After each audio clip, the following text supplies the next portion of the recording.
scorretti, un antidoto al luogo comunismo.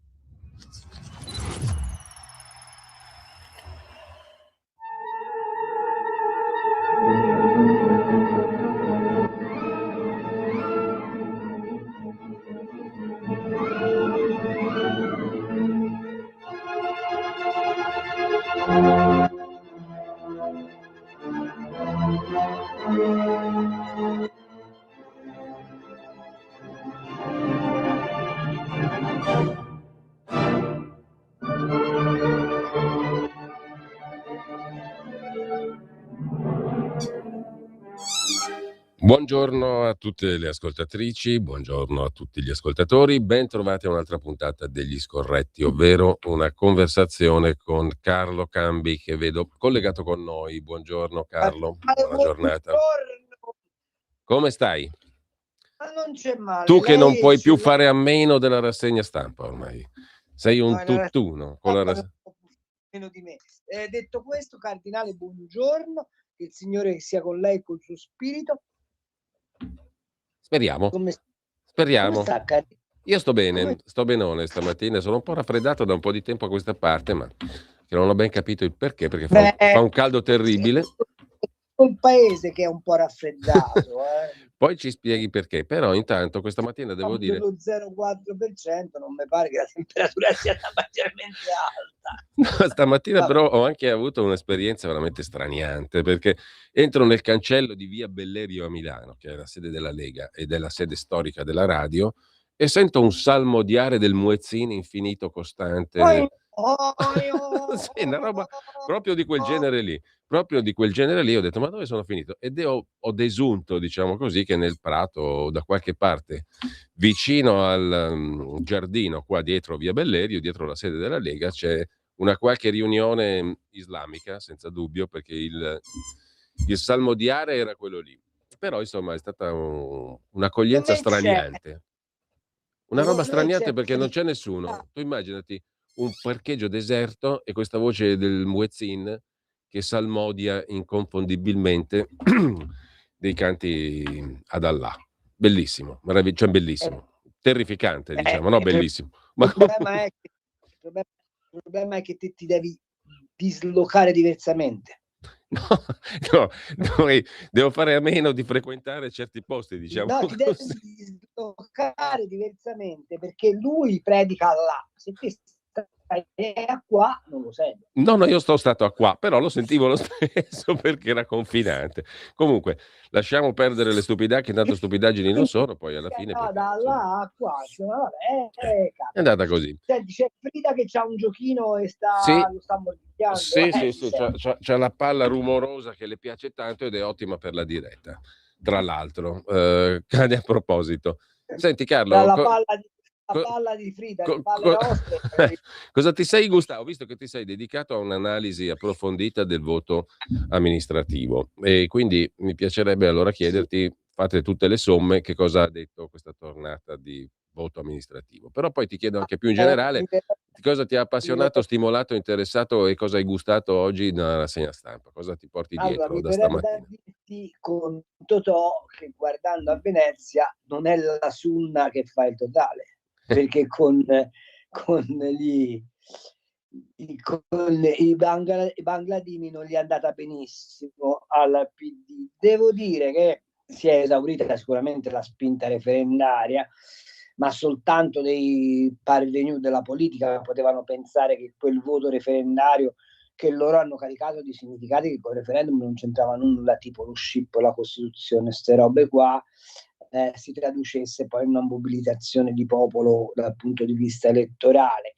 La verità vera è che la pochezza del personale politico complessivamente preso, espresso da queste elezioni amministrative, ci fa rimpiangere moltissimo la Prima Repubblica, quando come posso dire, la selezione naturale che avveniva nelle sezioni di partito, e questo riguarda anche la Lega, anzi forse riguarda sommamente la Lega, era una selezione vera, cioè arrivava ad amministrare magari anche il mastro muratore che non aveva fatto le scuole alte ma aveva una percezione del fare del bene comune che questi hanno del tutto smarrito. Se io penso al sindaco di Venezia, che è un giovane di 38 anni e che appare come un faro di consapevolezza semplicemente perché dice delle cose di buon senso, questo mi dà la cifra della disperazione in cui è precipitata la classe, il ceto, diciamo così, politico del paese. Seconda cosa, mi ricavo che il centrodestra, pur sgangherato, mantiene una sua capacità di coinvolgimento di alcuni stati popolari, ma ne ricavo che c'è una polarizzazione geografica, cioè in Toscana il centrodestra non si tocca palla, in Lombardia cominciano ad esserci delle crepe molto preoccupanti per quel che riguarda il centrodestra, in particolare la Lega. In Veneto siamo di fronte a una mutazione genetica della Lega. Quella non è più la Lega che abbiamo conosciuto, non è più la Lega dei patrioti che vanno in piazza San Marco con il tank costruito in cantina, è di fatto una DC 5.0, cioè Zaia sta trasformando e non solo Zaia, stanno trasformando la Lega del Veneto in una sorta di democrazia cristiana nuova. Vedo che nel Veronese ci sono molti smottamenti verso Forza Italia, il che vuol dire che c'è una scomposizione del centrodestra così come l'abbiamo conosciuto adesso sotto l'effetto della strabordante personalità della Meloni, con una riprofilatura che va verso, diciamo così, o una presenza moderata della destra, anzi direi di una destra che flirta volentieri con il riformismo di sinistra, cioè quello di Forza Italia, e una destra molto più legata, diciamo così, alle posizioni comode, alla comfort zone del quieto vivere, del conformismo. Questo dal mio punto di vista è molto pericoloso per quel che riguarda il futuro della coalizione di centrodestra, in generale della destra in questo paese, della destra, diciamo, sì, della non sinistra in questo paese, perché se il riformismo del PD archivia la stagione della line e noi andiamo verso tutti quell'orizzonte, lo scenario è uno scenario da CDU tedesco. Carlo, abbiamo qualche problema, come spesso capita, di linea, di stabilità. E che di fatto narcotizza il paese, un paese che invece avrebbe bisogno. Allora mi un wifi che funziona meglio. Se mi dai un secondo, nel tanto così risolviamo la questione.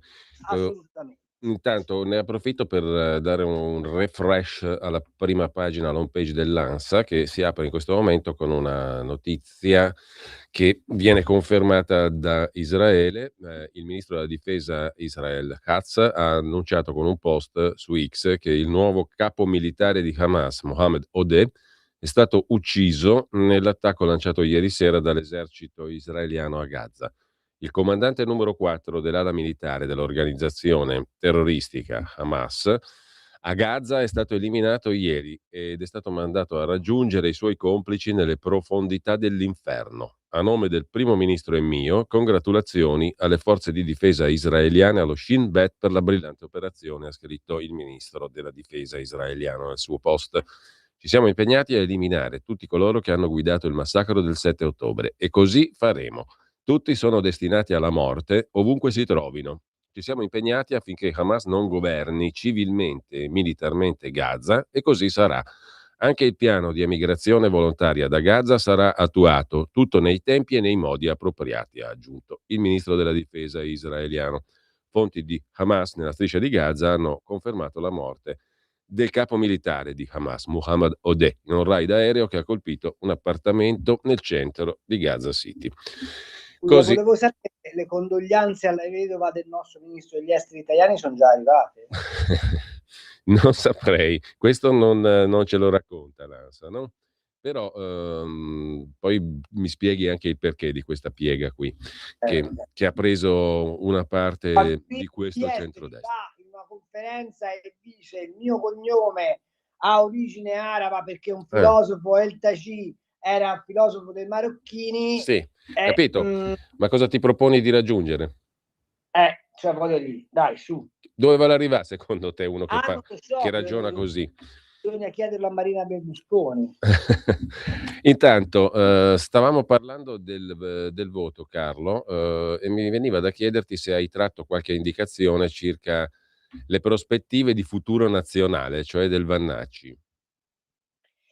Ma dunque, secondo me è ancora poco decifrabile, sai, Mm. perché intanto lui si è presentato soltanto a Vigevano, dove però ha avuto, diciamo, un conforto elettorale non secondario, perché prendere il 14% alla prima botta, peraltro sacrificando il povero Lovati, arrivato all'1%, non è cosa da poco. Devo dire che però bisognerebbe anche capire quali sono le condizioni locali di quel voto. Io non conosco, dicevano, e non so quali possono essere stati i travagli del centrodestra in quella zona. Mi preoccupa molto il fatto che Vannacci è molto capace di svuotare, lo vedo dai commenti per esempio che mi arrivano sulla mia rassegnata stampa, è molto capace di fare breccia su quella parte di elettorato di destra e in particolare leghista che è ancora legato allo schema fuori dalle balle i Neger e è legato allo schema bisogna che lo Stato si faccia sentire sulla criminalità, cioè le istanze securitarie sicuramente danno a Vannacci un vantaggio competitivo. Poi quando si tratta dell'economia, quando si tratta del governo, degli affari complessi, lì secondo me Vannacci va in forte difficoltà ed in particolare vanno in difficoltà i suoi esponenti periferici, ma ecco, mi chiedo se alle politiche l'effetto di vicinanza con l'elettore che puoi avere alle amministrative sia in qualche modo evitabile. Una cosa è sicura, Vannacci rappresenta per il centrodestra una coscienza critica rispetto ad alcuni obiettivi che il centrodestra, per apparire piacione nel consesso europeo, ha messo da parte, e questo secondo me dovrebbe essere elemento di riflessione non tanto per seguire Vannacci ma quanto per recuperare un'identità precisa del centrodestra.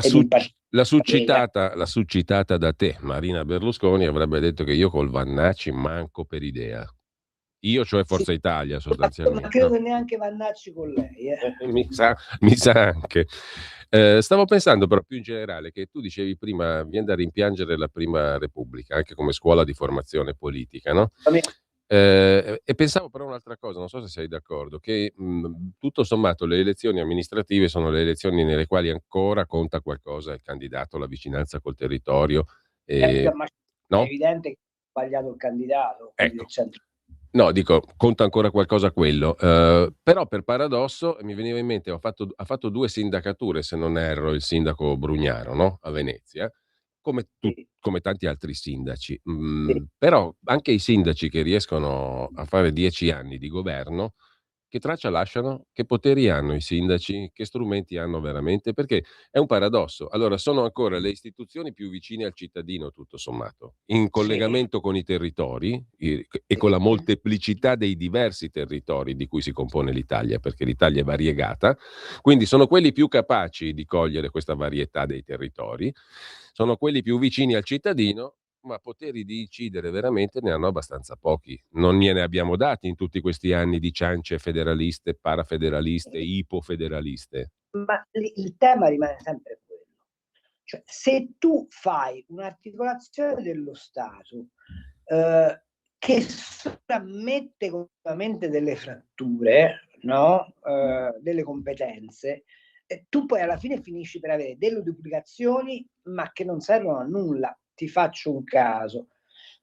Hai abolito le province col suffragio universale e hai voluto farle diventare un ente di secondo grado, allora toglie del tutto e punta sui sindaci, oppure restituisce alle province un certo tipo di potere e togli competenze alle regioni, cioè fai diventare le competenze esclusive. Ma tutto ruota intorno a un tema: se non gli dai capacità impositiva E se io cittadino non posso decidere se sei bravo o no ad amministrare, perché avendomi tolto il 10% alla busta paga, l'hai messo a favore della bocciofila piuttosto che dell'asilo nido, è chiaro che non ti do un potere limitato.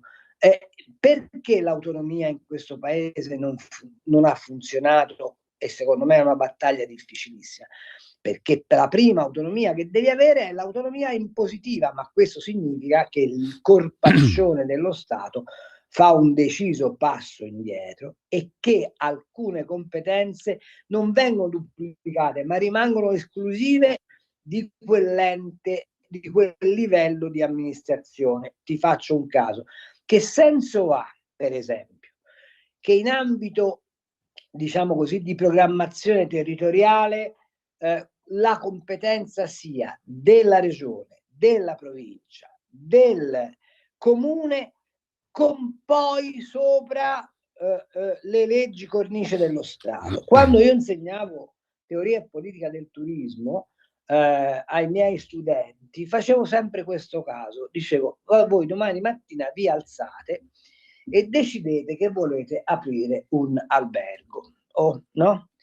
E in un paese qualsiasi come la Francia, per esempio, come gli Stati Uniti, voi date comunicazione al vostro comune, il quale attiva 4 controlli: la stabilità dell'edificio, l'antincendio, cioè attiva i controlli di sicurezza e vi dà la licenza. Se tu lo vuoi fare in Italia, sai quanti sono i passaggi necessari per aprire un albergo in Italia? 25.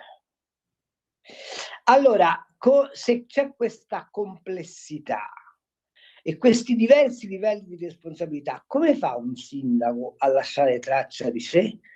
Al massimo può lasciare traccia di sé perché non ha fatto danni. Questo è il punto. Certo, ed è un problema comunque che ci trasciniamo dietro. Secondo te si risolve?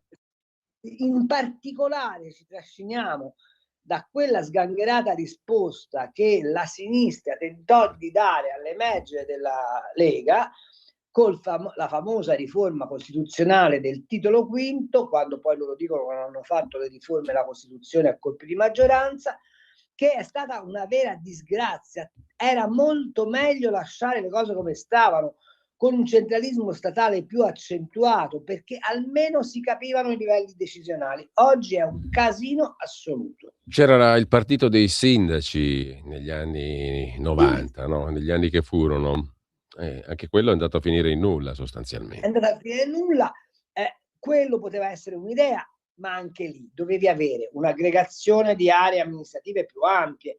Non è tollerabile che tu abbia, cioè è indispensabile per le identità che ogni comunità, anche quelle più piccole di 100 abitanti, abbiano la loro bandiera, ma non è pensabile che i servizi siano così polverizzati. Ma lì ci voleva la capacità di dire: costituiamo un livello amministrativo intermedio, magari togliendo di mezzo le province o togliendo delle competenze alle regioni, che coordinano dei servizi, diciamo, messi in rete, l'anagrafe per esempio, la polizia urbana, tutta una serie di cose che i piccoli comuni fanno fatica a mantenere e che se tu gli dai una dimensione, diciamo così, organizzata più ampia, diventano più efficienti. Ma poi gli devi dare un'autonomia decisionale rispetto alle cose che impattano sulla gestione dei territori, e questa autonomia decisionale questi sindaci poveracci non ce l'hanno. Cioè si piglia un sacco poi mi viene da chiederti una cosa. Sono le 10 e dobbiamo fermarci per un minuto, ma poi te la chiedo sta roba e poi ti giro anche un po' di messaggi che sono arrivati nel frattempo via WhatsApp al 340 6709 659. Potete continuare a scrivere e mandare anche messaggi audio. Se volete poi apriremo le linee per l'ultima parte della trasmissione. Cominciate a segnarvi il numero 02 92 94 7222.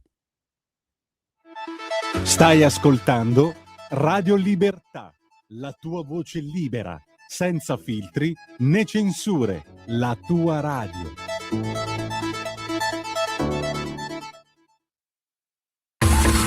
Ehi tu, non trovi più il segnale di Radio Libertà sulla tua radio DAB? Non disperarti, risintonizza. Sì, ma come? È facile, tasto menu, poi scegli il tasto corrispondente alla ricerca automatica dei canali, attendi qualche minuto e tutte le stazioni DAB della tua zona saranno disponibili. Stai ascoltando Radio Libertà. la tua voce libera, senza filtri né censura. La tua radio. Rieccoci in onda con Carlo Cambi. La domanda te la faccio io, poi ti giro le osservazioni WhatsApp che sono arrivati. La domanda mia è questa, ma io sono un po' fissato su sta roba da tempo e ritengo che il primo livello di federalismo anche fiscale possa essere, specie in un paese come l'Italia, il comune. Una volta ce l'avevamo qualcosa di simile, no? Ti ricordi la figura del dazziere che andava a Sì, ma riscuotere? c'era anche, ad esempio, ti ricordi, c'era la famosa ICE, Sì, che era esatto. l'antenata dell'IVA, veniva riscossa dai comuni. Sì, E appunto. secondo me era pure giusto, perché Ecco, le contrattazioni le fai su base municipale, no? Su alcune quello cose. che allora dicevo io, recuperando un po' anche l'impronta cattaneiana, diciamo, del federalismo, no? È secondo te una roba obsoleta, appunto, da Cattaneo o da 1800, da No, libreria e da accademia, o è un'idea sensata? Perché no, è un'idea per me... sensatissima, a condizione però Mm. che tu sfoltisca gli altri livelli. Il problema Beh, è dell'Italia ovvio, questo andrebbe di conseguenza, no? Perché se io metto in capo al comune la responsabilità esatto, principale anche dal punto di vista fiscale, quegli altri dimagriscono. il problema dell'Italia è che non togli mai nulla e sopravmetti, questo è il problema vero. No, ma poi c'è mai stato nessuno che abbia fatto uno studio serio sulla Esiste ancora, strutturazione del fisco, a partire dai comuni e dalle ma esigenze dei comuni? allora facciamo un esempio. Se tu vuoi fare la seria lotta all'evasione, no? Poniamo, la fai solo a livello municipale, perché è il sindaco che sa perfettamente se il tuo tenore di vita è corrispondente al reddito che denunci. Dai, parliamoci chiaro, no? Ma questo ti metterebbe a riparo dagli accertamenti folli e visionari dell'Agenzia delle Entrate, che siccome sono tutti presuntivi e non basati su una, come posso dire, osservazione diretta di quello che accade, sono spesso lunari. Ti faccio un altro esempio, ma secondo te è pensabile che sia, che te posso dire, prendi il caso della regione Calabria, ora che è l'onore di cronaca, anche perché c'è stato questo successo straordinario a Reggio, ma ecco, è pensabile che da Cosenza qualcuno dica che te posso dire, a Melito, se la scuola materna deve essere fatta all'aperto, al chiuso, con quali criteri? Questa roba qua le sa il sindaco. Appunto. Chi le deve sapere? Ma quel povero sindaco poi avere i soldi per aprirla questa scuola. E questi soldi come li trova se non con posizione fiscale? Certo, se poi vai avanti con l'idea delle addizionali IRPEF come succede con le regioni, per cui mi trovo improvvisamente a pagare 10 volte le tasse che dovrei pagare, non funziona. Bisogna che qualche pezzo di Stato arretri, e arretrando liberi capienza fiscale a vantaggio delle autonomie. Ma questa roba è come ti posso dire, è elementare. In Francia gli arrondissement lavorano così. È pur vero che la Francia ha una dimensione, una consapevolezza dello Stato e della burocrazia dello Stato imparagonabile a quella dell'Italia, ma insomma ogni tanto si può anche copiare. E guarda, e ti parlo della Francia, che come struttura mentale è forse lo Stato più accentrato esistente al mondo, e tuttavia però sulle autonomie locali, per far funzionare la macchina pubblica, e anche perché i francesi pagano tante tasse, ma se le cose non funzionano si incazzano veramente, non come gli italiani che si arrangiano, su alcune scelte danno perfetta e piena autonomia ai poteri locali, supportati da ovviamente una autonoma. Io ho la sensazione che alle classi dirigenti anche regionali, per come sono andate strutturandosi, questo federalismo fiscale basato sui comuni e sui municipi faccia girare le scatole non poco, perché gli toglie una, non ti piace. gli toglie una Ma scusa, fettazza ma di se tu potere vedi che notevolissima. regionali. No, come scusa Carlo, non ho sentito. Carlo? Mi senti? Guarda, alcuni assessori regionali si atteggiano come se fossi i ciambellani di Sua Maestà Britannica. Pronto. No, noi ti sentiamo, noi ti sentiamo. Oh, non so se qua. tu, non so se tu senti noi. Aspetta un attimo. No, noi ti sentiamo, ti sentivamo tranquillamente, Carlo. So che è successo. Ecco, non so cosa è successo, ma noi ti sentivamo, ti stavamo sentendo. Okay. Ti volevo dire che ci sono degli assessori regionali che si atteggiano come ministri di Sua Maestà Britannica, insomma, ma basta anche, no? Cioè, anche questa cosa che i presidenti si fanno chiamare governatori, non esiste il governatore nel nostro ordinamento. No, anche perché non ha i poteri del governatore americano, quindi lasciamo perdere. Ma perché il governatore americano avrebbe ha senso, perché quello è uno stato federale e quindi è l'autorità massima in quello stato. A me va benissimo chiamarli governatori, ma allora facciamo che le regioni sono dei mini-stati. Non so se è chiaro. Che poi ti dirò la verità, non so quanto eccitante sia la prospettiva di avere dei mini-stati regionali. Ma per nulla. Il tema è: io ho bisogno di avere uno stato snello che fa le leggi cornice, che sono gli indirizzi politici strategici, e poi un'articolazione di autonomie locali però, che eseguono il governo del territorio. Carlo, allora questo qui è il modello del vecchio vituperato Bolso Carlo Cattaneo. Tiriamolo fuori sto nome. Ma tiriamolo fuori sto nome, perché comunque quell'uomo era un genio, È una delle poche grandissime figure che abbiamo avuto nel nostro pensiero politico. Ma se lo stesso Mazzini, che è quello che ispira me, riconosce a Cattaneo una forza innovativa dell'articolazione dello Stato, e il contrasto con Cattaneo dove avviene fra Mazzini e Cattaneo? Non sull'idea di Cattaneo, ma sul fatto che Mazzini riteneva prevalente prima avere l'unità d'Italia e poi, quindi sconfiggendo l'austriacante, e poi ragionare di come fare l'Italia. Era semplicemente uno sfriso di tempi, non uno sfriso di idee. Ma non c'è al mondo persona che non possa ritenere che il modello cattaneiano non sia il più moderno, il più vicino alle esigenze dei popoli. Tra l'altro, Carlo, a maggior ragione quando le società sono in continua evoluzione, come in Tra l'altro, Carlo, risponde a una storia reale di questo paese chiamato Italia, no? Perché le entità comunali sono state ciò che ha contraddistinto il meglio della storia italiana, punto primo, e l'ha contraddistinta in molte zone geografiche. L'Italia è nata con i comuni, parliamoci chiaro. Secondo, dalla costituzione di mestiere. Appunto, oltretutto si ricollegherebbe anche all'economia reale, quella produttiva, e permetterebbe di far dimagrire, come dicevi tu, i livelli superiori, quelli dello Stato centrale, che sarebbe costretto a fare le cose essenziali, no? Quelle importanti, quelle di coordinamento generale, senza dover gestire la greppia del soldo pubblico a livello centrale, perché poi alla fine tanti di quei federalisti che io ho visto nei decenni, quando arrivano a Roma, poi gli piace gestire una fetta di potere dal centro, dalla capitale, capisci?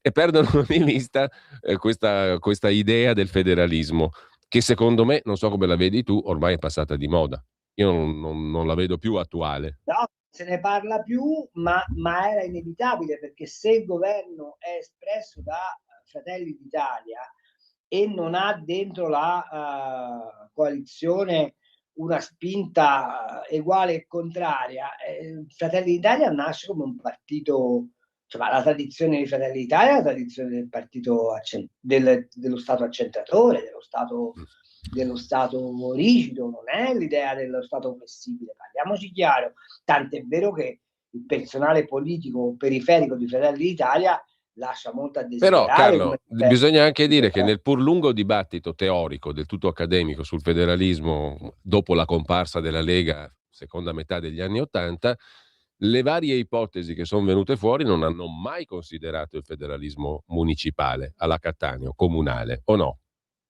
No, perché il problema qual è? È che tu il personale politico a livello comunale dal centro dei partiti lo controlli male. Perché esatto. Perché ti nascono i De Luca, cioè tanto per capirci, capito? Sì.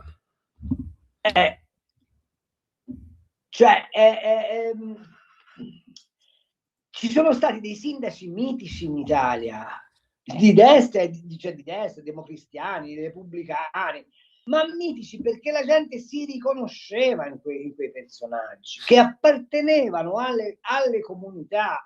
Noi abbiamo lavorato, ti faccio un caso, ma secondo te, se ci fossero stati sindaci seri, tutti i centri commerciali che sono nati sarebbero nati? No, perché il sindaco sa perfettamente che la pensionata non può fare 40 km per andare a fare la spesa, sa perfettamente che la chiacchiera fuori l'uscio è il nervo della trasmissione della tradizione e la salvaguarda. Ma è chiaro che se tu hai quel livello di controllo, gli affari delle multinazionali non si fanno. Cioè il disarticolare le identità locali è funzionale all'omologazione, che è funzionale all'espansione del mercato. Questo è. A non capire questo e non avere la forza di ostacolarlo in nome della specificità italiana, che come dici tu è fondata sulla municipalità in quanto organismo di rappresentanza dell'identità delle comunità, è evidente che ti crolla tutto. Beh, ma poi se tu fammi dire, Carlo, visto che tu hai anche un'ottica, difendi la peculiarità del paese, ecco, se la sbrachi omologhi il paese. Ma la diluizione europea che senso ha se non quella di rendere amorfe le specificità delle comunità? E ti torno a Vannacci, e Vannacci prospererà. Ti sei bloccato, Carlo, non ho capito, stavi dicendo? Vannacci prospererà? Carlo, mi senti? Ti sento pronto. Sì, ora ti sei, aspetta che sì. No, noi ti sentivamo benissimo, stavi dicendo Vannacci prospererà e poi te sei fermato. Vannacci prospererà proprio su questo, cioè prospererà sul fatto che darà voce a queste identità di comunità, capito? E Carlo, un'altra domanda mi veniva da farti in quanto economista, tu ovviamente, in quanto studioso anche di cose economiche. Questa articolazione di cui stiamo parlando noi a livello comunale non è forse anche la migliore per tenere viva l'economia vera, reale, aumentarne le capacità produttive, avere sott'occhio il polso reale anche dell'economia e dell'industria e dell'impresa? Sì, ma ti torno a ripetere, questo ha senso ed ha, secondo me, un enorme... Cioè, allora, tu sai che io sono innamorato di un economista, peraltro di sinistra, degli anni 60, che si chiamava Giacomo Beccattini, il quale ha fatto una serie di saggi. Lui è il grande teorico dei distretti industriali e ha fatto questo saggio meraviglioso che si chiama La coscienza dei luoghi, secondo cui il prodotto non nasce dall'ingegno singolo imprenditore, ma dalla coscienza collettiva, cioè l'Italia ha la peculiarità di produrre ciò che quel territorio e quella comunità sono in grado di avere come know-how introiettato quasi per nascita. E questo spiega perché, per esempio, nelle Marche si fanno le scarpe, perché c'era uno dei fori boari più importanti dello Stato Pontificio e siccome avanzava un sacco di pelli dei bovini, hanno cominciato a fare le scarpe. Questo spiega perché a Brescia si fanno le fonderie, perché da sempre lì c'era l'idea collettiva portata dai Celti della lavorazione del ferro. Questo spiega perché che ti posso dire, a Firenze c'è sempre stata la grande manifattura della moda, perché c'erano i lanaioli fiorentini. Cioè, allora è evidente, ma quell'economia di cui parliamo io e te è l'economia del produrre. Sì. Da questo punto di vista Giulio Sapelli è inarrivabile dal punto di vista della teorizzazione. È l'economia del produrre, del fare, del manufatto, che ha nell'artigianato la sua massima espressione. Ma è evidente che se tu hai un governo locale, utilizzi il territorio a profittabilità di quelle attività in una, come starei per dire, compatibilità innata di quell'attività rispetto alla salvaguardia del territorio, perché quella attività fonda la sua capacità di essere, quindi di generare profitto da quel territorio. Se tu questa roba la sradichi, è evidente che poi ti si innescano altri processi economici. Guarda la terziarizzazione forzata di Milano, che ha completamente perduto la sua capacità manifatturiera, perché ovviamente con la finanza si fanno più danè, ma si fanno dei danè che sono danè finti. Guardate, posso fare un inciso velocissimo? Certo. Quale nessuno ferma. Io immagino che sarete rimasti tutti stupiti dal fatto che, nonostante ci siano le guerre, nonostante ci sia l'inflazione, eccetera, eccetera, le borse continuano a fare dei record di rendimento, giusto? Sì, una volta non era così. Ma sai perché succede? E questo non ve lo spiega nessuno. Perché ormai la finanza è totalmente separata dalla produzione. Finanza gestisce esclusivamente il surplus di liquidità che c'è nel mondo, punto.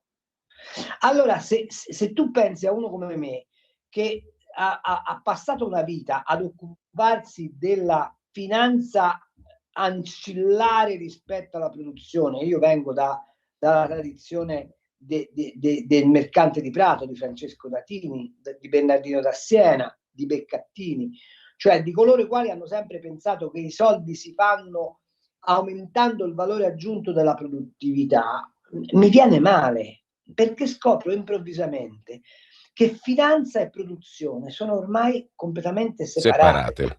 E quando io dico che uno dei mali dell'Italia, non me ne vogliono gli amici della Bocconi, è la Bocconi, perché mandando i figli a studiare alla Bocconi, questi artigiani si sono convinti che i danè si fanno con la finanza ed hanno abbandonato la produzione.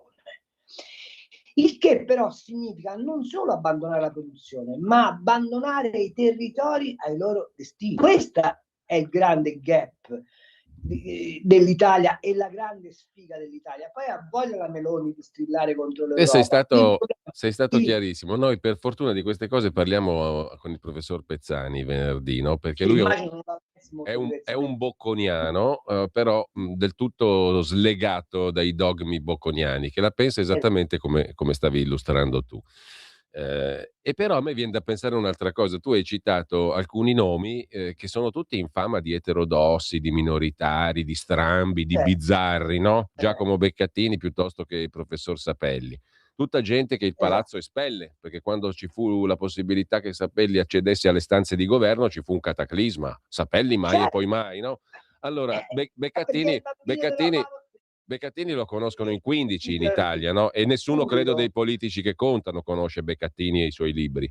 Però questi qui, bizzarri, eterodossi, fuori dalle righe, eccetera, sono quelli che in realtà dicono le cose più reali. Allora c'è qualcosa che non quadra nella classe intellettuale, dirigente e politica di questo paese.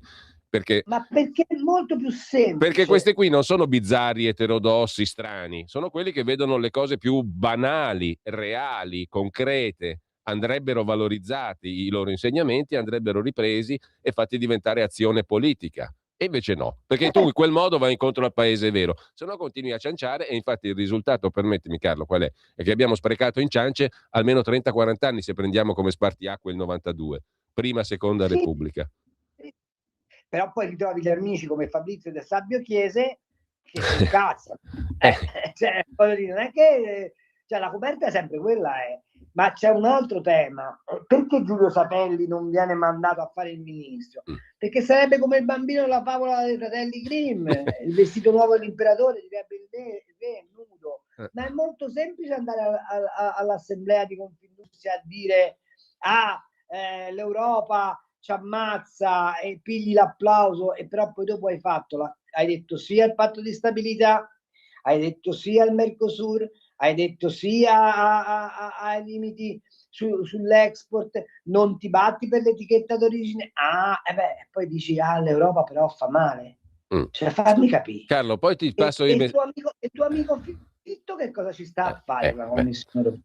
Tra l'altro, poi ti giro i messaggi, però intanto c'è un golpe giudiziario in corso in Spagna, mettiamola così.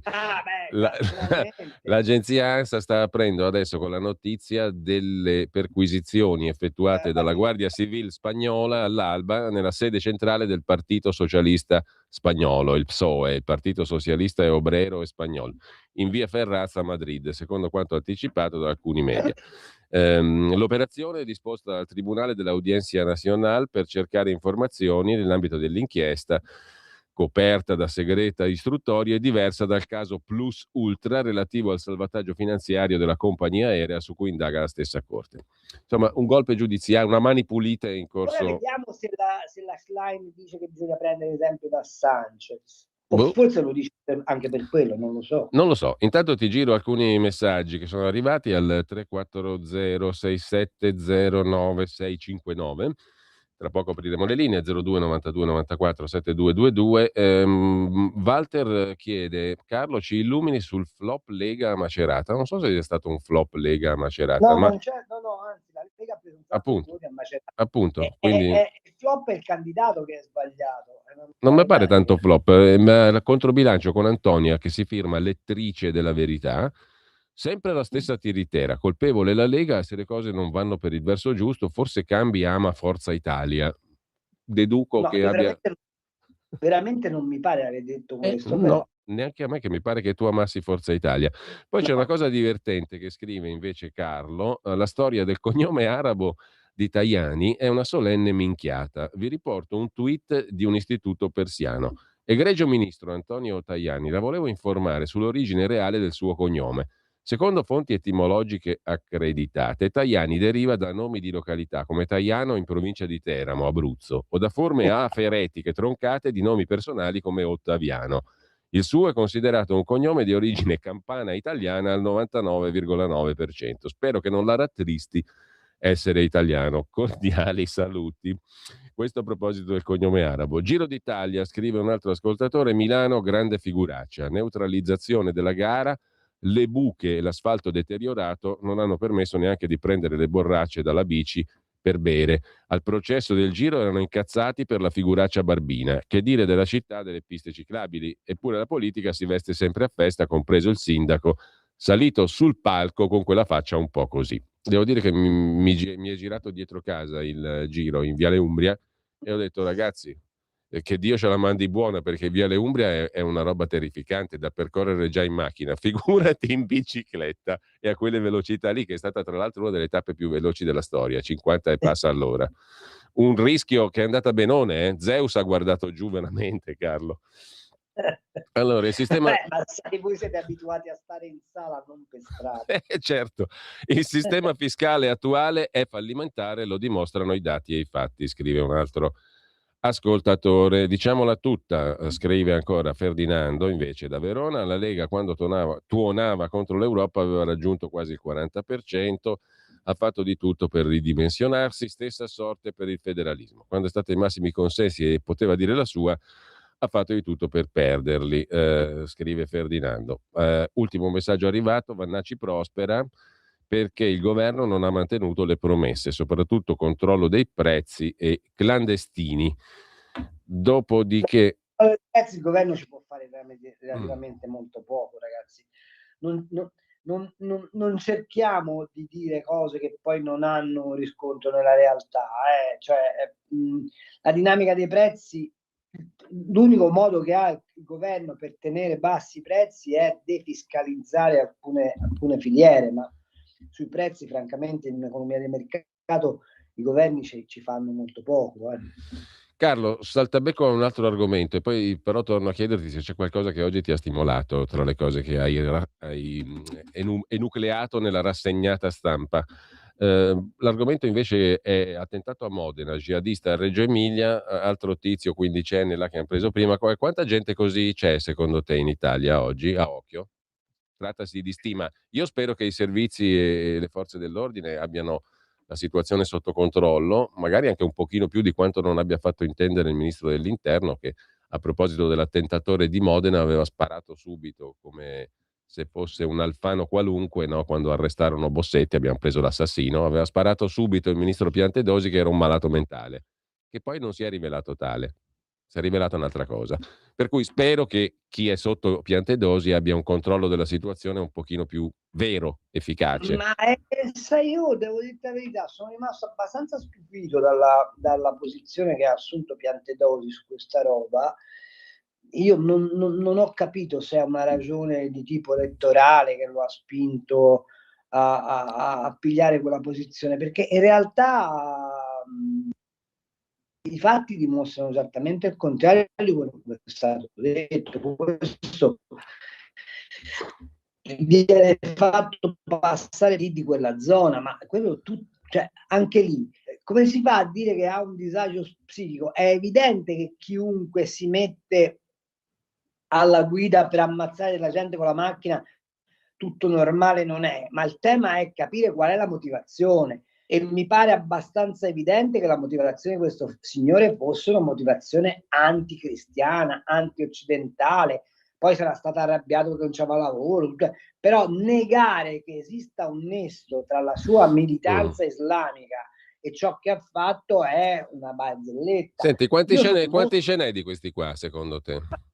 Secondo me quasi tutti i ragazzi delle periferie di seconda generazione che sono arrabbiati perché non accedono agli stessi livelli di consumismo dei coetanei sono di quel tipo lì, che poi perché poi l'Islam, o meglio gli imam di queste moschee improvvisate, su che cosa contano?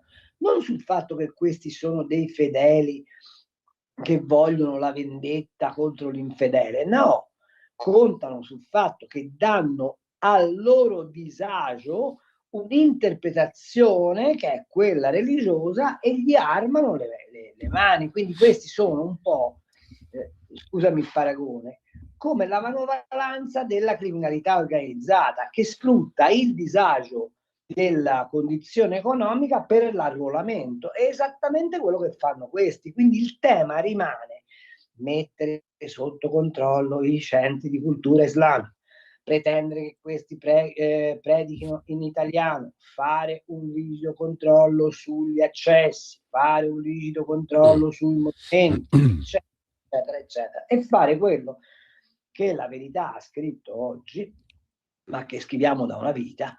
Cioè tu quando diventi cittadino italiano devi giurare fedeltà alla Repubblica e fedeltà alle leggi e devi dire la mia idea di Sharia, quindi di legge islamica che è prevalente sulla legge dello Stato, la abiuro. Questo però non gli viene chiesto perché si ritiene che l'integrazione sia la tolleranza verso la loro civiltà. L'integrazione no, è l'accettazione da parte di loro della nostra civiltà. Dopodiché il culto, cioè il dato religioso, deve rimanere, come è giusto che sia e come qualsiasi liberale pensa che sia, e come è scritto anche nella Costituzione, assolutamente libero. Ma che cos'è che genera la confusione? Il fatto che noi non pretendiamo da questi signori, cosa che per esempio invece pretendono altri paesi, la aderenza assoluta ai nostri costumi giuridici. Se finché non si fa questo, pestiamo l'acqua nel mortaio. Quanto al numero, penso che sia decisamente superiore a quello che viene. E chissà cosa stava salmodiando questo imam di via Bellerio qua quando sono arrivato stamattina. Chissà cosa raccontava. Chissà cosa raccontava nella sua lingua incomprensibile. E per me era gelante, perché mi ricordo, guarda, non lo so, confesso che a me mi mette a disagio profondo sentire questi salmodii dall'altoparlante, che sia la moschea, che sia un campo, che sia qualsiasi altra cosa, a me mi mette a disagio proprio profondamente. Non solo è incomprensibile, Non mi sento più a casa mia, punto. E questo è il punto chiave. Ma non è incomprensibile solo per te, è incomprensibile anche per il maresciallo che dovrebbe esatto. sorvegliare se, capito? Questo è appunto, perché per me fino a un certo punto, però per il maresciallo è più importante. Comunque, sono le 10:30, lo amiamo. Ah, la bava di lumaca. Stai ascoltando Radio Libertà. la tua voce libera, senza filtri né censura. La tua radio. Lo amiamo perché ci offre sempre le cose più buone e naturali. Linea Alberto Acerbis. Buongiorno cari amiche, buongiorno cari amici di Radio Libertà da Alberto Acerbis. Se volete prenotare il nostro olio tramite il sito, vi ricordo olioacerbis.com. Lì entrate e vedete la nostra azienda, ma trovate anche nella sezione cosmetica la nostra linea La Bava di Lumaca Rimas.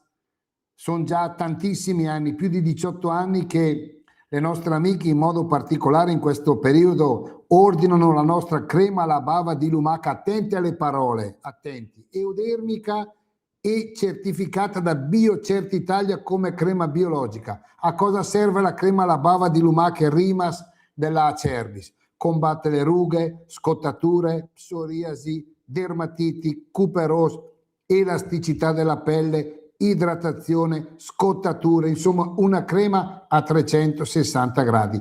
Ma ricordo, crema biologica, l'offerta, siamo in raccolta negli allevamenti convenzionati in questi giorni perché poi le chiocciole vanno a dormire. Attenti perché è una cosa davvero fuori di testa. Una crema alla bava di lumache biologiche o dermica Rimas 35 euro, trasporto gratuito, ma 3 Rimas, 3 non hanno scadenza, siete a posto fino a settembre, 79 euro. Chiamate 030 68 40 408, produzione limitata, oppure olioacerbis.com, sezione cosmetica. Stai ascoltando Radio Libertà, la tua voce libera, senza filtri né censure, la tua radio. Rieccoci in onda agli ultimi 28 minuti degli scorretti di stamani. 02 92 94 7222 per parlare con Carlo Cambi. Ci sono 2 telefonate, poi ti giro qualche messaggio anche audio via WhatsApp al 340 6709 659. Pronto? Pronto? Buongiorno. Buongiorno, sono Giovanni da Tivoli. Prego. Volevo esporvi un mio pensiero su quanto riguarda l'immigrazione, ossia io sono un elettore di destra. Premetto che secondo me non esistono, cioè sia i centristi di destra o sinistra che gli estremisti di destra o sinistra, secondo me non contano nulla, perché l'estremista non sa vedere oltre la punta del naso e normalmente il centrista si vende al miglior offerente, quindi sono fieramente di destra come lo sarebbe uno di sinistra. Per quanto riguarda l'immigrazione, diciamo, essendo di destra, io però la vedo un po' diversamente, nel senso che il problema dell'immigrazione, che è stato lasciato totalmente in mano alla sinistra, è degenerato, perché io sono convinto che se noi vediamo arrivare su una barca delle donne e dei bambini soprattutto, che per esempio hanno dei lividi, percosse, stremati, affamati, io penso che quelle persone è ovvio che abbiano bisogno di aiuto. Ovviamente il discorso cambia quando noi vediamo che ci sono dei personaggi che prendono altre persone, di solito dei giovanotti o altre, e poi con la scusa della presunta accoglienza della sinistra vengono fatti arrivare in un paese e vengono sfruttati dalle cooperative di sinistra, che ne sappiamo benissimo, aziende alimentari, coloro che sono connessi con chiese e cose varie, lo sappiamo benissimo come funziona la sinistra.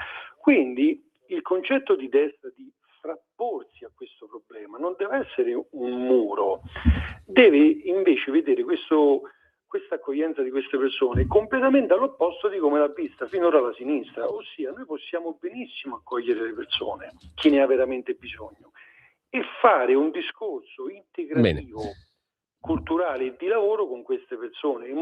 Ok, grazie. L'ho tagliata perché sennò diventava lunga, però è stato molto chiaro il suo intervento. Mi viene da chiederti, Carlo, a corredo della telefonata, ma ce ne sono altre due, le passiamo subito, se il modello Buzzi esiste ancora, il modello Buzzi, Casarini, Vaticano e compagnia cantante. Che Eh, lotta insieme a noi. se ancora girano Aspetta, parecchi non possiamo soldi. chiamarlo modello Sumaoro perché Modello Sumaoro, Buzzica, eh, eccetera, eh, eccetera. Due chiamate, le sentiamo una dietro l'altra. Pronto? Pronto, Cardinal Cainarca, buongiorno. Buongiorno. Buongiorno. Stamattina dicevi che quando sei arrivato lì in sede sentivi il muezzin, no? Eh sì, purtroppo sì. Ma non era il muezzin, era il Max del Papa che stava facendo l'imitazione del leghista musulmano. Di Nicola da Padova. Sì, giusto, hai ragione. Magari fosse così.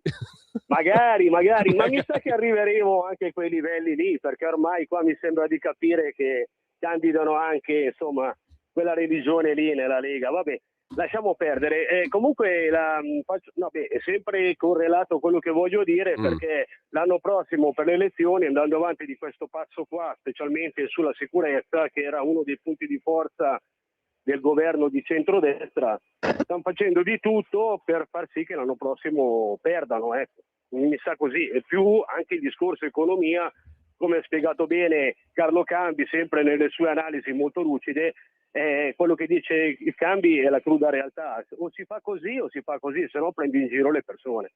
Da saluti da Runa, a Legher e attenzione al muezzin quando esci. Salutami da Frida. Te saluti anche a me. Ci sentiamo un'altra telefonata e poi la parola a Carlo e poi ci sono i messaggi. Pronto? Pronto? Pronto, buongiorno. Sì, buongiorno, sono Gino. Nulla, volevo solo far presente, ancora sento sempre parlare di Vannacci. Ripeto, è una bolla di sapone. Fra 3 o 4 anni non esisterà più, verrà riassorbito, verrà, come è stato per i suoi precedenti militari che si sono messi in politica, compreso il Viviani, che addirittura era iscritto al Partito Radicale.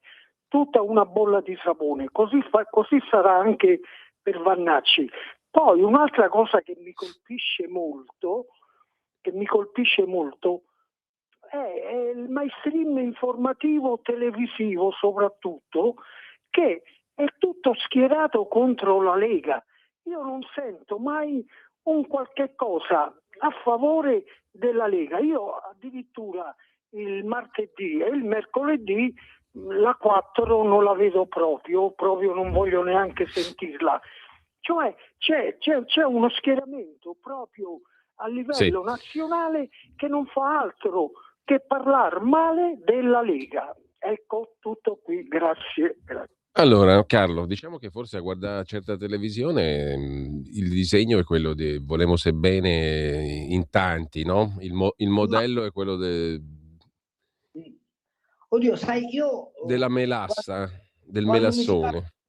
intanto volevo rispondere al cortese di prima che dice che io ce l'ho con la Lega. No, casomai è la Lega che ce l'ha con me, ma non è vero. Detto questo, a Livorno c'è un proverbio che dice che a fare le cose bisogna essere in due, uno che le fa e uno che le lascia fare. Allora, se la Lega non è in grado di governare la comunicazione, perché la comunicazione che fa è una comunicazione sbagliata, la colpa non è della comunicazione, la colpa è della Lega che non sa fare la comunicazione.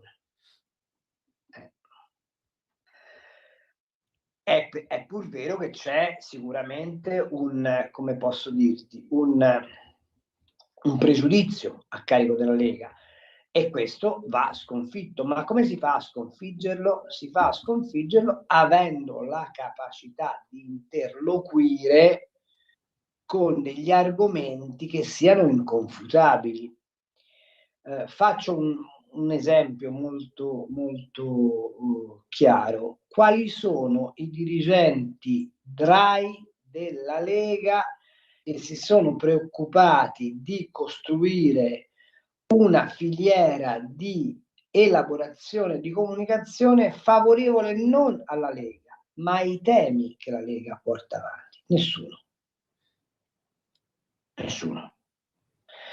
Faccio un'altra osservazione. Qual è il messaggio forte che la Lega in questa situazione economica sta dando al Paese? È quello di Giorgetti che dice teniamo i conti in ordine, ma con una mancata valorizzazione da parte del partito di quella funzione ragionieristica però preziosissima, o è invece il tentativo di restituire ai territori una capacità di slancio economico? Altra domanda. E la selezione del personale rappresentativo della Lega come viene fatto? Sulla base di una elaborazione di politiche territoriali o sulla base di un amichettismo più o meno rilevante? Ecco, tutta questa serie di questioni che andrebbero poste fanno sì che ci sia un appannamento nel percepito della Lega.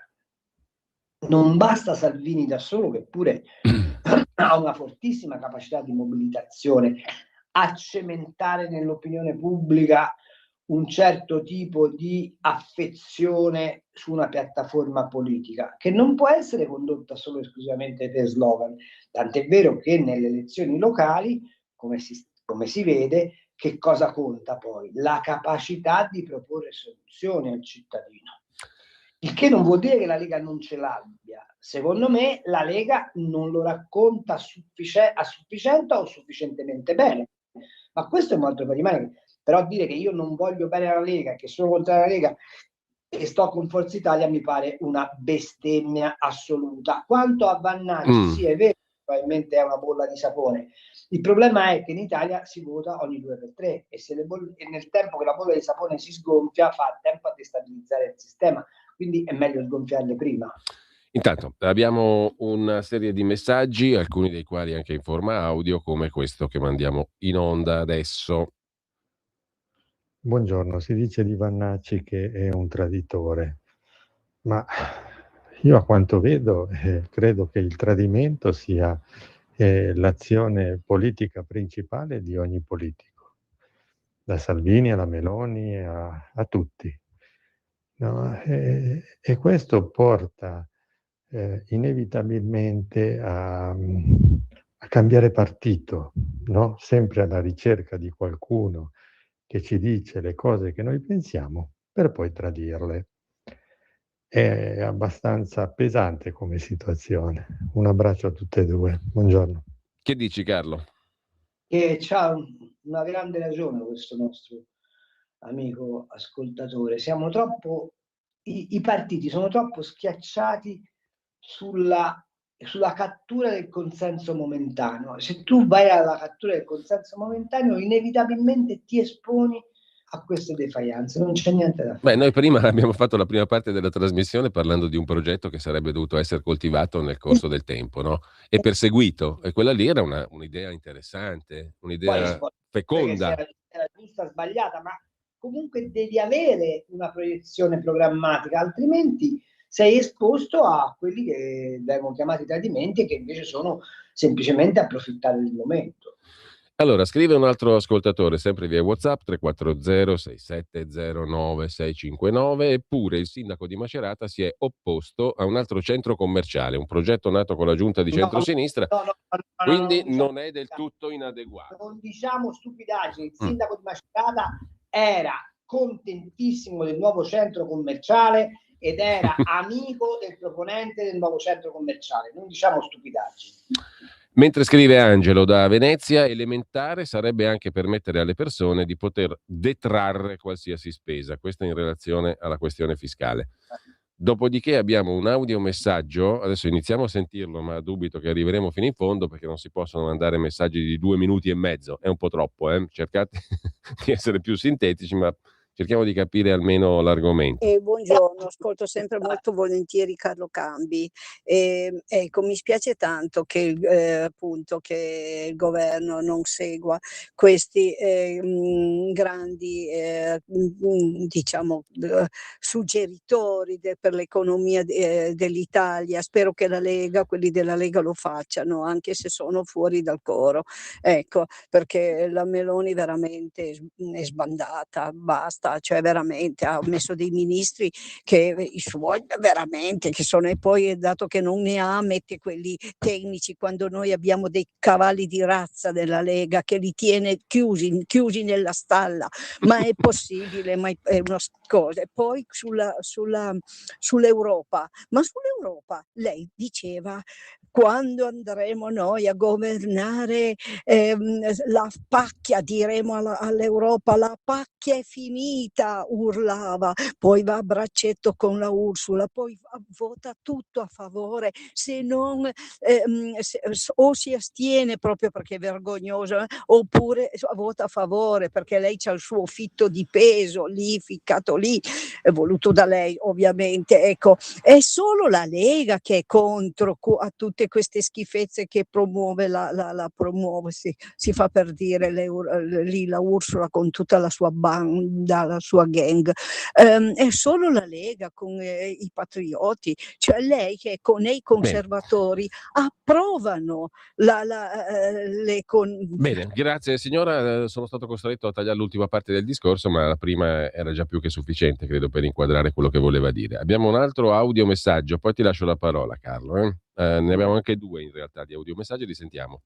Do pienamente ragione al signor Gino, cioè cosa volete che la Lega cresca nei sondaggi, no? Se ogni giorno viene bistrattata, denigrata tramite i mass media oppure sui social, no? O che si inventano fake news, avete capito? Ecco, per cui il popolino poi si beve tutto, intendiamoci bene, Vanacci ora predica di qua, predica di là, con la sua vociona, con la sua imposizione fisica, no? E dice le stesse cose che dice...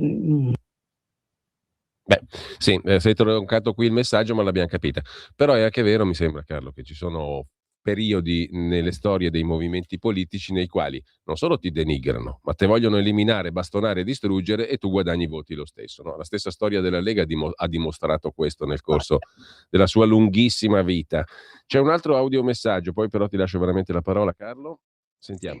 Vorrei dire alla signora che ha telefonato che cambi, gente come Cambi andrebbe bene al governo a fare quello che dice. Il problema è che quando sei al governo non riesci a fare nulla o pochissimo di quello che vuoi fare. È questo.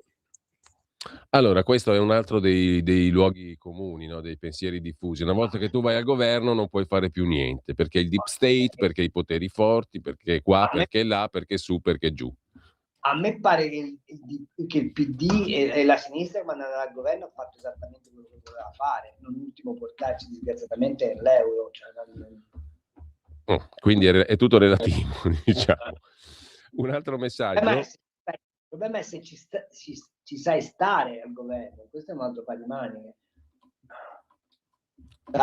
La colpa di questo caos, scrive un altro ascoltatore, è principalmente... Poi ti lascio un commento. No, prego. A me questa storia di complotto contro la Lega non mi convince, abbiate pazienza se ve lo dico. Non mi convince perché quando la Lega ha avuto la capacità di elaborare progetti, stava sui giornali. Io me lo ricordo quando Scalfari diceva non parliamo della Lega e io e Passa l'acqua gli abbiamo detto direttore non capisci un piffero, per quello è un movimento di popolo che va preso in considerazione, e alla fine Repubblica è diventato il giornale che meglio di altri ha raccontato l'evoluzione della Lega. E tu, siccome hai vissuto quel periodo, me ne puoi dare testimonianza, Giulio. Sì. Non è vero, non c'è il complotto, certo c'è una difficoltà di accesso della Lega ai canali informativi, ma la Lega avrebbe le leve per poter forzare queste difficoltà di approccio. Carissime amiche e cari amici, non è che la posizione di vittimismo è quella che ci consente di cambiare il corso delle cose. La posizione che ci consente di cambiare il corso delle cose è l'attivismo rispetto alla concretezza delle idee. E la domanda è: ma dove stanno i luoghi di elaborazione periferici delle idee? Non dico nella Lega, ma in generale nei partiti. Ma siamo veramente sicuri che ci sia questo spazio di agibilità politica per chi vuole dare un contributo di militanza e di idee che vada oltre l'appiccicare i manifesti per fare piacere al RAS di turno, o no? E questo è uno dei ragionamenti che dovremmo portare avanti, ma ci porterebbe molto lontano. Quanto alla Meloni e all'Europa, io l'ho scritto, l'ho detto, l'ho scritto in tutte le salse. Quando Lollo Brigida ha tentato di convincermi che la firma al Mercosur era una roba che andava bene, io gli ho detto: caro ministro, mi dispiace, ma stavolta sono in totale disaccordo con te. Quando si tratta di dare ancora soldi alla Fiat perché il ministro Urso non vuole avere in urto i sindacati e non si è capace di dire a Elkann: avete rotto le balle, ora fate un piano industriale che ci dimostra che rilasciate le produzioni in Italia e quante assunzioni fate in rapporto ai contributi che vi diamo, e questa cosa non viene fatta. Bisognerà che qualcuno si assuma la responsabilità di aver avallato questo tipo di atteggiamento. Carlo, ti giro... Perché sennò è facile, ragazzi, cioè abbiate pazienza. Ti giro i messaggi, ce ne sono diversi che sono arrivati ancora da leggere. Allora, senti questa. La colpa di questo caos è principalmente dei giornalisti che si arrogano il diritto di esaltare e distruggere i politici che a loro non vanno bene. Io penso sia esattamente il contrario, perché i giornalisti sono eccessivamente servi in questo periodo. Guarda che nel caso mio ti posso dire che io sono stato fatto fuori da tutti quelli a cui ho rotto le balle. E non stento a crederti. Per avere la cittadinanza italiana bisogna superare un esame di lingua italiana. Non so se è per l'imam di Via Bellerio questa roba qua. Intanto c'è un altro audiomessaggio, lo mandiamo in onda. Ciao, Cambi e Cardinale.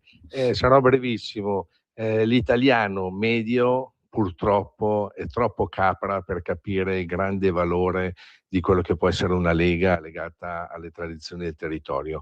Tutte le volte appena c'è qualcosa che non va, o non va a votare, o tradisce, o va da un'altra parte. E poi dicono ma la Lega non ha fatto niente. Ma caspita, ma dategli una volta tutti insieme, compatti, il potere e la possibilità di andare a governare, e vedrete che le cose cambiano. E lo stesso anche in Europa.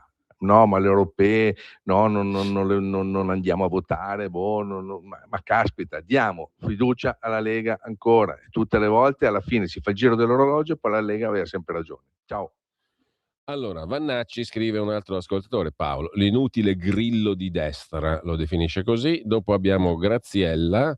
Electrolux ha detto che l'acciaio è troppo caro, è uno dei motivi per licenziare 1700 lavoratori. Perché non abbiamo salvato l'Italsider di Taranto? Domanda Graziella. L'Italsider di Taranto dovesse chiederlo a Prodi e a Draghi come è andata, dovesse chiederlo ai magistrati che per inquinamento l'hanno sportata via ai Riva, dovesse chiederlo a un sistema Italia che è stato ostaggio dei concetti anti-industriali per decenni. La faccenda è molto lunga. Il problema qual è? Che stanno venendo al pettine i nodi di una gestione dello Stato che è stata una gestione mafiosa. Pronto? Sì, ti sentiamo Carlo, ti sentiamo. No, ecco. Questa cosa, date più forza alla Lega. Sì, bisogna dare più forza alla Lega. Perfetto, siamo d'accordo. Ma su che cosa? Su quale progetto? Su quale programma? Vi rendete conto che noi abbiamo eletto 2 sindaci sullo stretto di Messina, uno che vuole il ponte e uno che non lo vuole? Allora, siamo in grado di dire il ponte si fa comunque? E se siamo in grado di dire che il ponte si fa comunque, bisogna cominciare a farlo. Ma il ponte si fa comunque? Appunto, questo è il punto. Cioè, abbiate pazienza. Poi a me va bene tutto, io sono contentissimo se la Lega acquisisce voti, per l'amor di Dio, va benissimo, però insisto su un punto, cioè bisogna evitare di continuare ad andare avanti per slogan, bisogna avere un'idea chiara. E faccio una domanda: per quale motivo Bagnai e Borghi rimangono sempre ai margini? Carlo, ti giro un messaggio, Gianni da Roma. Ho ascoltato molte interviste di Vannacci e diversi suoi interventi in vari incontri con la cittadinanza. Mi ha molto colpito la ferma postura del generale che, anziché compiacere gli intervistatori, che come è stranoto al 90% più che giornalisti sembrano politici PD, controbatteva punto su punto ogni accusa, ignorando i loro velati sottintesi di essere fascista, omofobo, razzista, rilanciando anzi ed evidenziando le loro contraddizioni. Confrontando questo fiero atteggiamento con i balbettii, i giustificazionismi, l'abbondanza di perdonismo e tolleranza della quasi totalità dei politici di centrodestra, eccetto Salvini che a volte mantiene la postura, che più che del loro elettorato sembrano soprattutto temere il giudizio della sinistra. Ciò premesso, è abbastanza ipotizzabile, non crede cambi un boom tale di Vannacci alle politiche 27 al punto da contendere il primo posto alla Meloni? Domanda Gianni da Roma. No, assolutamente no, perché l'apparato dello Stato uno come Vannacci lo tiene a bagnomaria, quindi ritenere che Vannacci abbia la forza dirompente di scompaginare gli equilibri di questa Repubblica è pura follia, cioè no, pura follia, è pura illusione. È vero però che con questo Vannacci, con la modalità di Vannacci, i partiti, e in particolare uno, la Lega, che è quello che l'ha sdoganato peraltro, ci devono fare i conti, ma per capire che il linguaggio che usa Vannacci è un linguaggio diretto sui bisogni dei cittadini. Che poi le soluzioni che Vannacci propone siano soluzioni discutibili e discutibilissime è un altro paio di maniche, ma è la modalità di approccio di Vannacci che va studiata e che va contrastata se si vuole contrastarla, oppure che va assunta se si vuole favorire o comunque accodarsi alla narrazione vannacciana. Una cosa è sicura: l'errore più grande sarebbe ignorare Vannacci, ma ignorarlo nel senso di non tenere in conto delle sue modalità di comunicazione. Tant'è vero che lei, che è un attento ascoltatore, mi dice: a me quello che ha impressionato di più di Vannacci è il suo modo di porsi. Ecco, il modo di porsi di Vannacci non è quello del ti do un bacetto, anzi mi critichi ma lasciamo perdere. No, il modo di porsi di Vannacci è: questa è la mia idea, la difendo fino in fondo, se non ti piace è un problema tuo, non è un problema mio. Questa cosa qua, secondo me, bisognerebbe pigliarla in considerazione. Il problema qual è? È che avere idee semplici come quelle che ha Vannacci è molto più agevole che avere idee complicate e complessive di governo del paese, perché sai, dire no agli omosessuali, dire no ai clandestini, dire no. Poi la domanda è: ma nei campi chi ci mandi a lavorare? Poi la domanda è: ma se c'hai un figlio o una figlia omosessuale, che fai? La strozzi? Facciamo la lupe tarpea? Ecco, voi lo capite che un conto sono gli slogan, un conto è poi la praticabilità di governo della società. Detto questo, di Vannacci va sicuramente assunto il tono assertivo rispetto alle proprie posizioni. Abbiamo giusto il tempo di ascoltare un audiomessaggio, poi però volevo chiederti una cosa in chiusura prima di salutarci, Carlo. Audiomessaggio, l'ultimo. Caro Cambi, tu hai ragione, il ponte si fa, il ponte doveva partire a fine settembre, ma se la Corte dei Conti te lo ferma, è la Lega e Salvini che lo centra. Il ponte si fa, chiedilo alla Corte dei Conti. No, mettiti in condizione che la Corte dei Conti non ti possa bocciare il provvedimento. Allora Carlo, la cosa che ti volevo chiedere, sono già le 10:59 però, è se hai letto l'enciclica del Papa, la prima enciclica del Papa. No, non l'ho letta. Io sto iniziando, ma allora ne parleremo la prossima volta. Magnifica Humanitas. Devo dire, ti dico una cosa sola. Sì. Hanno capito pochissimo quelli che l'hanno commentata, perché non avendo letto Sant'Agostino non riescono a capire la portata straordinaria che sta in un dato solo. rimettere l'uomo al centro del creato. Questo mi sembra il messaggio principale. Io non l'ho ancora letto, lo sto iniziando a leggere, ne riparliamo. Intanto io ringrazio Carlo Cambi, grazie davvero Carlo, come sempre, come tutti i giovedì, e un saluto a tutti coloro che ci hanno seguito, sono intervenuti, non sono intervenuti, eccetera. Una carezza fredda Grazie. e una enorme a tutti quelli che ci ascoltano. Grazie Ciao. Carlo, un saluto a tutti.